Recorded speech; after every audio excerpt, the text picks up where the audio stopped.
Hello, City Bestie. Aku Alif. Don't forget to check out creativedisc.com, the #1 music website in Indonesia.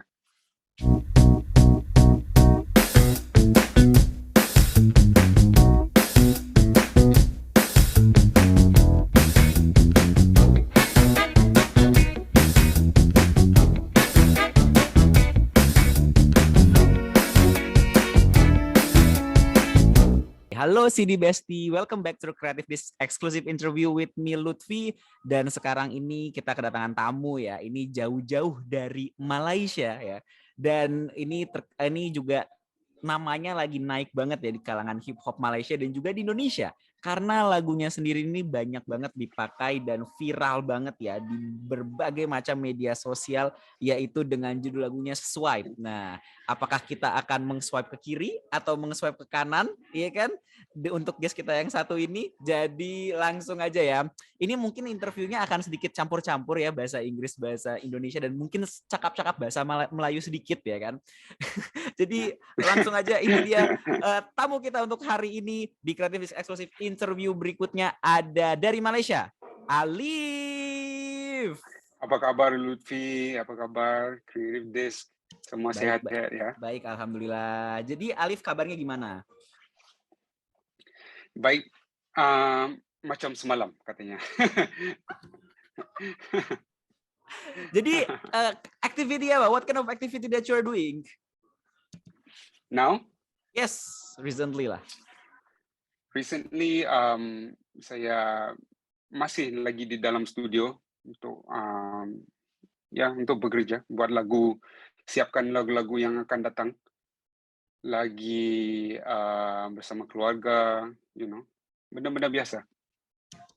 Memang lagu berikutnya nanti kayak bakal seperti apa kira-kira? Lagu yang berikut rasanya dia seperti saya, dia actually like kebanyakan lagu saya adalah like emosi saya pada waktu itu. Jadi tapi saya lagi suka buat lagu tentang cinta, saya suka bercerita dalam lagu. Jadi Swipe ni adalah sebenarnya sebuah cerita juga. Hanya chorusnya, hooknya adalah simple lah, like swipe, Tapi verse, the verse is more has a story behind it. Yeah. Oke, langsung aja kita membicarakan tentang lagu yang paling populer dari Alif saat ini, yaitu Swipe. Yeah. Tell me more about this track. Ceritakan lebih detail tentang lagu ini. Saya masih tengah mandi and then I freestyle and then the idea came to me. So I freestyle in the shower.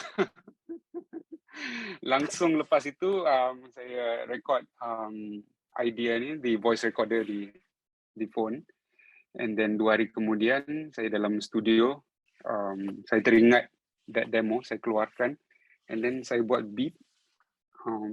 Harus cari beat yang sesuai untuk topik ini, sebab topik ini saya nggak mau orang dengar and then pelbagai saya buat lagu ni khas untuk viral. Saya tak buat lagu macam itu, saya nggak tahu macam mana nak buat lagu viral. Saya cuma tahu macam mana nak buat lagu untuk pendengar terima sebagai cerita mereka sendiri, So temponya harus betul, jalan ceritanya harus betul. Jadi saya makan 1 hari untuk tulis semuanya. Akhirnya siap, and then put it out. Ini menarik nih. Ini di waktu itu ide lagunya ketika lagi mandi. Yeah. Kok bisa? Inspirasi datang bila-bila. Nggak dapat dikawal. Kebanyakannya di dalam tandas. Betul. Semua inspirasi itu datangnya ketika lagi tidak ngapa-ngapain dan lagi bertandas. Betul sekali. Yes. Ya kan? Masa keseorangan. Nah, ini ada hal yang menarik yang dibilang sama Alif sendiri, bahwa kamu tidak menulis lagu untuk viral aja, tapi lagunya viral. Nah, jadi apa ya? Bagaimana Iya, sih proses menciptakan suatu lagu dari sampai cuman ngerekam asalah di kamar mandi gitu, ngerekam asal iya, lagi mandi, terus tiba-tiba langsung menjadi sebuah lagu yang utuh, yang tidak terpikirkan untuk viral sebelumnya. iya. Saya memang tak tersedia untuk hasil begini sebab saya selalu buat lagu untuk harapan pendengar mendengar, tapi macam mana, like the success is slowly growing kayak gitu.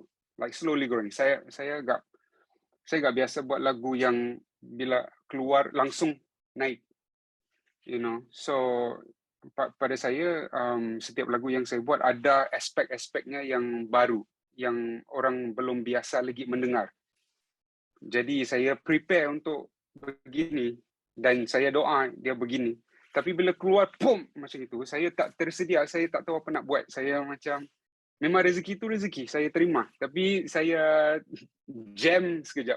Saya you know, jadi apa nak buat kalau dah naik itu, skui.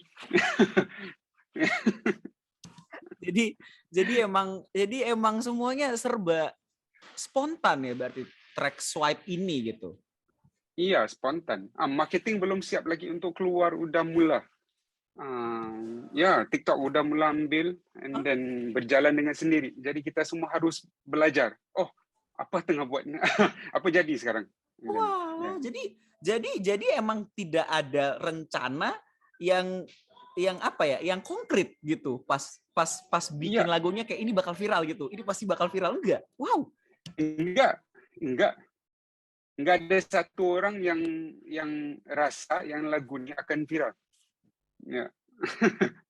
Iya. Tapi sebenarnya Swipe ini menceritakan tentang apa sih? Karena yang aku dengar bahwa ada lirik lagu di Swipe ini sepertinya berbicara serius tentang sebuah Ya. relationship. Dia boleh menceritakan berbagai situasi. Boleh relationship, bisa bekerja dengan bos, bisa dengan kawan-kawan sendiri. Rasanya ceritanya adalah macam kita nak tunjuk yang kita yakin dalam diri kita sendiri. Dan kita tak harus selalu mendengar nasihat orang. Sebab kita semua mau memberi nasihat.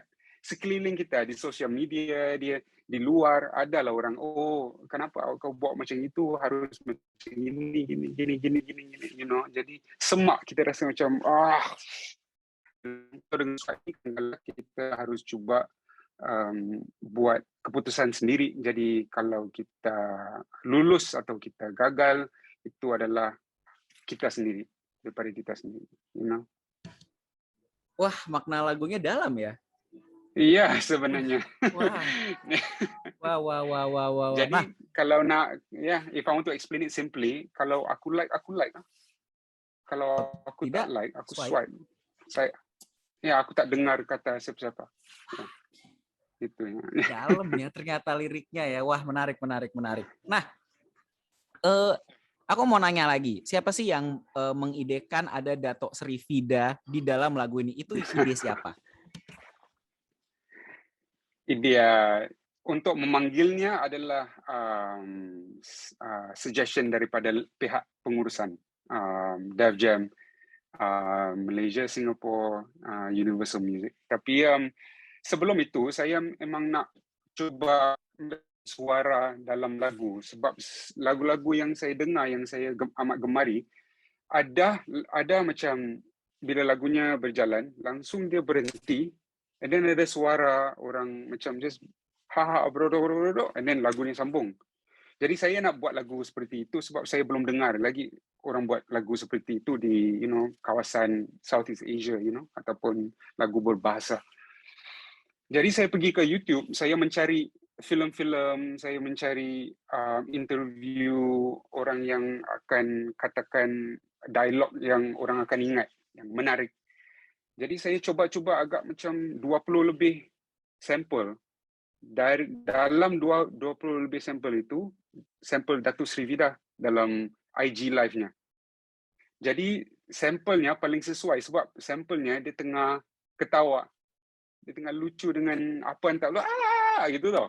Jadi bila ada suaranya, dia buat lagunya kurang serius. Dia buat lagunya macam lagi lagi Komedi lah, berwarna-warni komedi. gitu.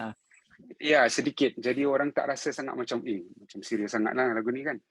So saya bagi label dengar mereka kata kalau ada suara dia, mau kita tanya dia whether dia nak buat. So if she wants to do it, then at least she can say some lyrics in the song. So saya kata okay, tanya aja. Kalau dia nggak mau, then kita just clear sample inilah, you know.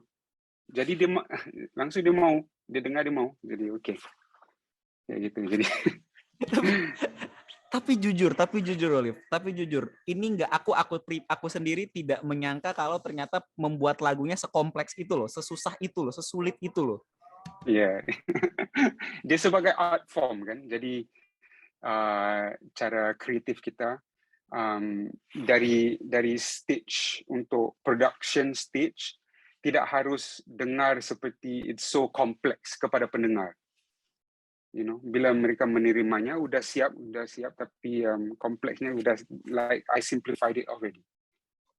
Oh wow. Oh iya, sama apa namanya? Aku juga mau nanya. Emang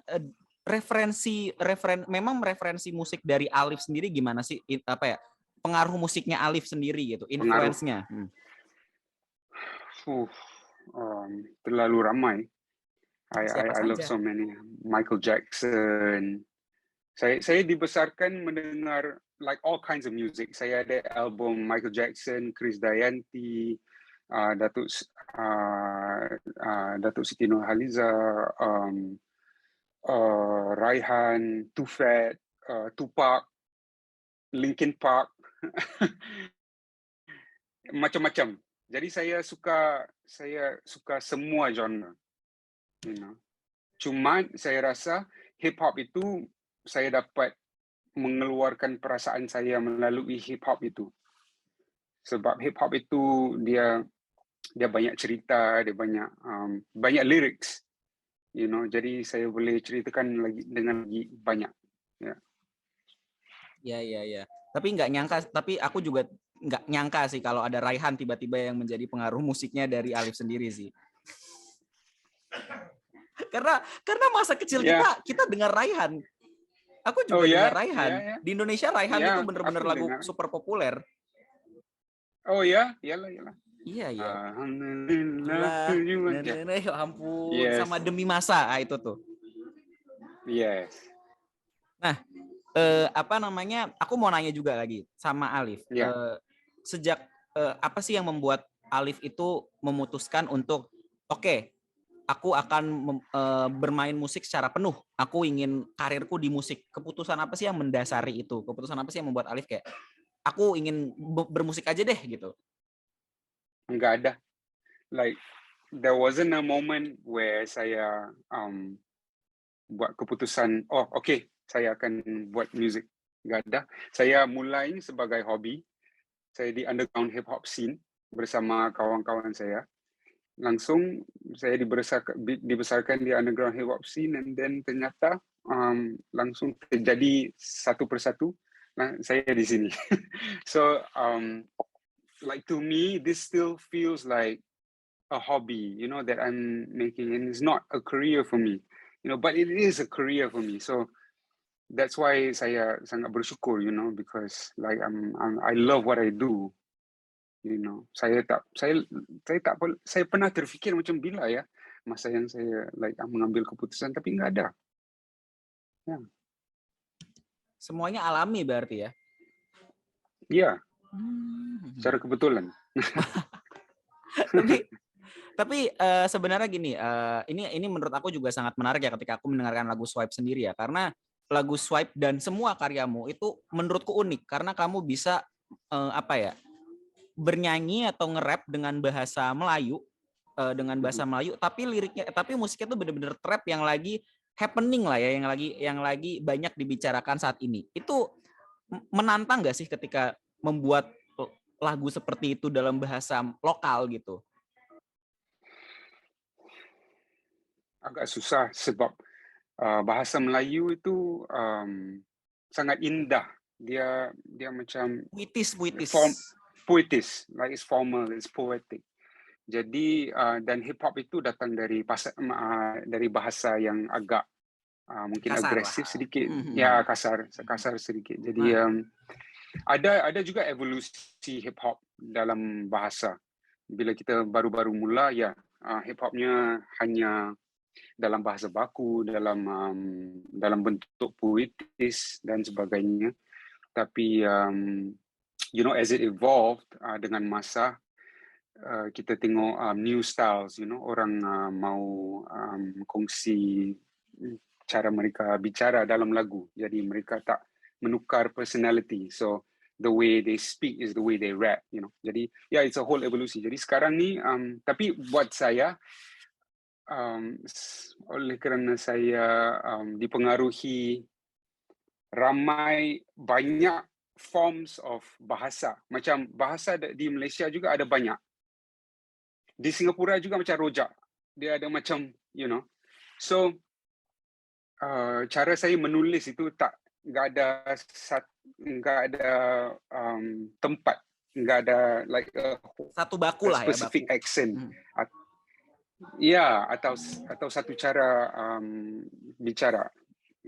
Saya rasa the way I write and the words that I choose adalah bahasa macam tersendiri yang saya selesa. Ya. Nah, menurut pandangan Alif sendiri gitu ya kan, menurut pandangan Alif sendiri, Alif kan datang dari skena dari scene underground hip hop lah ya, underground hip hop dari Malaysia sendiri gitu ya kan. Nah, aku mau nanya, menurut Alif bagaimana sih sebagai orang Indonesia nih ya, ceritain dong skena hip hop Malaysia itu seperti apa? Okay, saya datang daripada dua underground hip hop scene, kebanyakan daripada underground hip hop scene Singapore. Jadi saya mula di underground hip Singapore, and then dari sana dulu tanpa social media ataupun kita cuma ada handphone, jadi langsung macam orang di KL suka datang ke Singapore, and then after that kita buat kawan, and then bila kita ke Malaysia kita ikut, and then kita duduk di rumah-rumah keluarga mereka, dan dari sana kita ikut mereka pergi underground hip hop gigs, kenali ramai-ramai orang di sana, and kita kongsi beats, music, kita perform sama-sama, and that's why hip hop is so beautiful, sebab it's like a community, semua orang ada stylenya sendiri, and when we come together kita kongsi. I think that's beautiful. So daripada sana saya membina, you can say macam keluarga. Jadi saya ada keluarga di underground hip hop scene Singapura dan juga underground hip hop scene Malaysia. Dan sekarang ni baru-baru berapa tahun lepas, 4-5 tahun lepas, saya bermula di Indonesia seperti Nayaka dan Rai. Yeah. Oh, dari situ. Jadi awalnya aku juga baru tahu faktanya. Jadi memang awalnya dari Singapura dulu, Alif baru akhirnya ke Malaysia berarti. Yes. Oh, diputer. Ya. Nah, menurut Alif sendiri, bagaimana Alif memandang skena hip hop Malaysia yang ada di saat ini, yang sangat beragam, termasuk Alif sendiri yang aku dengar beragam banget soundnya. Karena kapan lagi sejak Tupet ada orang Malaysia menyanyikan hip hop dalam bahasa Melayu. Oke. Apa pandangan saya tentang hip hop scene di Malaysia sekarang? It's beautiful, tempat ini. Saya rasa dengan bantuan teknologi kita dapat lagi kenali new acts and new talent, and sekarang ni kita tak perlu melalui hip hop scene juga, because of technology we get to know about like new rappers, new talent, new singers from their home, from different places, and then through that sometimes kita akan ajak mereka datang ke hip hop scene ataupun mereka akan buat hal sendiri and then naik dengan sendiri. So I think it's a beautiful thing kita ada ramai. I think it's like then. Sekarang ni agak sama sebab we have different styles, different styles of rap, different styles of melodies. Dan itu buat saya it's very menarik. You know, it's I love to see that sebab kita harus ada challenge setiap hari. You know, with each other. You know, to make everybody better. Wah, gila. Keren banget jawabannya, Keren sangat. Oke. Thank you. Bisa ya. Alif, kalau misalnya kamu bisa punya mesin waktu ke masa lalu, hal apa yang ingin kamu utarakan di masa lalumu di pribadi yang kamu yang dulu? Wow. Gak ada apa-apa sih. Kenapa? Sebab semua yang baik dan buruk telah menolong saya sampai ke sini. Jadi mungkin saya akan just nasihat kepada dia, just you know, just do your thing and relax a little bit, you know.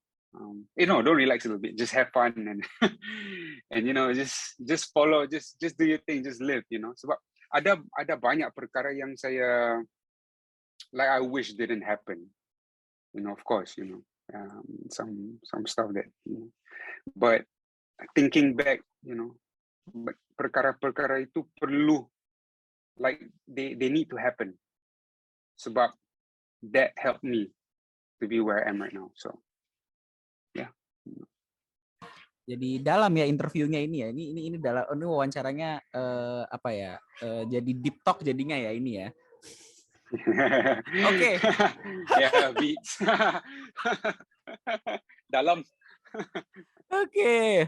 Ini pertanyaan yang sebenarnya cukup sulit ya yang dilakukan yang ada di wawancara kali ini. Jadi sebutkan 5 hal yang tidak kami ketahui tentang Alif. Silahkan. Oh, wow. Saya ada koleksi mainan Star Wars. Saya minat Star Wars. Oke, Star Wars mana yang paling bagus di antara semua Star Wars? 4, 5, 6, 1, 2, 3, Mandalorian atau apa? Ayo.